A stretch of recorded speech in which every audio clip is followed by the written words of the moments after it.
So I got a request to make a video explaining a little bit more about sigma notation. I know sigma notation isn't comfortable for everybody at first, but once you get used to it, it's really a convenient way to write down sums. So let's start with an example. Let's look at the sum 1 plus 1/2 plus 1/3 plus 1/4, and I'm going to keep adding up numbers till I get to 1/50. So instead of writing down a big sum, sigma notation is supposed to be helpful in succinctly writing down this whole expression. So I'm going to start by thinking about, I'm going to number these terms. So I'm going to say this is term number 1, this is term number 2, term number 3, term 4, until I get up to term 50. So this is, all I'm saying is this is the first number I'm adding up, this is the second number I'm adding up, this is the third, and so on. So to express this in sigma notation, you start by putting a big fat sigma sign. Then you write n equals, and the number you put here is your starting term. So in this sum, I start with the first term, n equals 1. So that's my starting value for n. And this will be my ending term I put here. So I'm going to end at 50. So I'm going to start at the first term, end at the 50th term. And then in here, you write down a formula for what these numbers are. So in this case, the formula is 1 over n. So this is a formula for term n. If I'm on term 3, I have a 1 over 3. If I'm on term 4, I have a 1 over 4. So if I'm on term n, I have a 1 over n.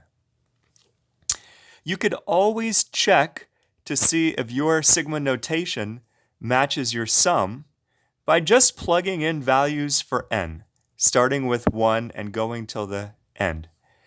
So for example, if I plug in n equals 1, I get 1 over 1. If I plug in n equals 2, I get 1 over 2. If I plug in n equals 3, I get 1 over 3. So that's really all there is to sigma notation. You have a starting value, an ending value, and a formula for what numbers you want to add up. Now, there's a lot of different ways to write down the same expression using sigma notation. So for example, I could write this as the sum starting at 0 and going to 49 and doing 1 over n plus 1. That would be the same exact sum.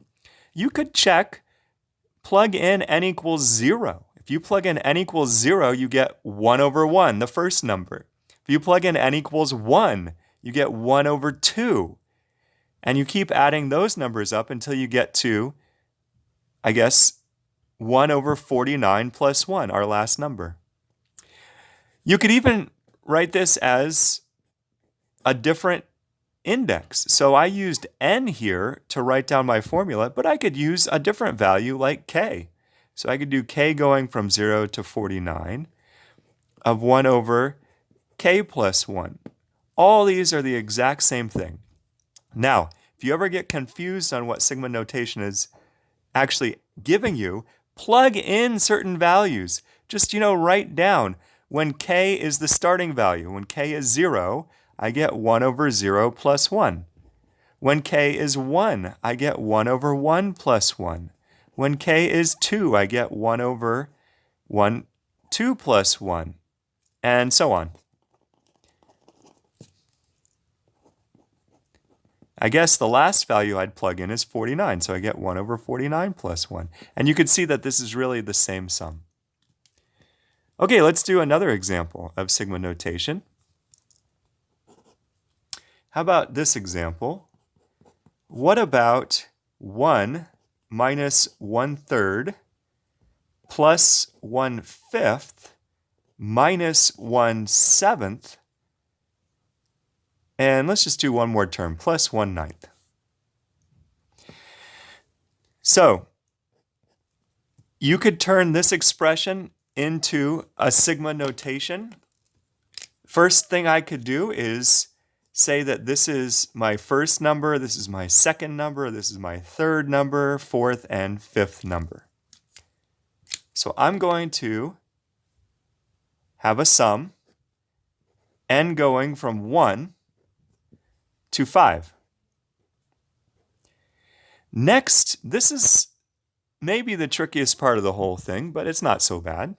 Next, I need to write a formula down for the nth term. So when I plug in n equals 1, I want to get out 1. When I plug in 2, I want to get out negative 1/3. When I plug in 3, I want to get 1/5. Now, if you notice in this sum, I have odd numbers, 3, 5, 7, 9. The way to get an odd number is to write 2n minus 1. 2n minus 1 will always be an odd number.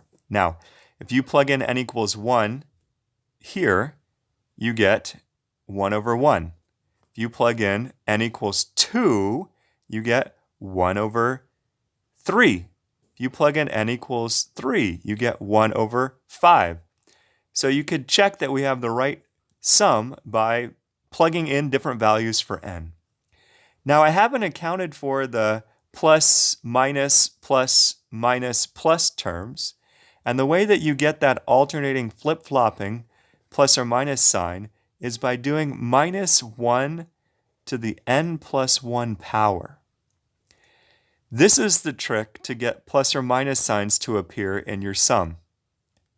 You could always check that it gives you the right answer by plugging in the values of n. So if you plug in n equals 1, you get negative 1 squared, which is positive.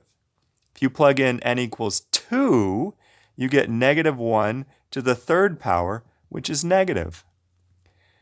So there's one way to express this as sigma notation.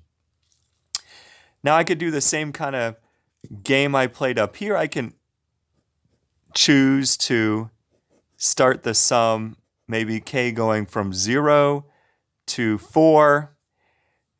I would do then minus 1 to the k, 1 over 2k plus 1. You could check that this sigma notation is correct just by plugging in the values of k, starting at 0 and going to 4. That's it.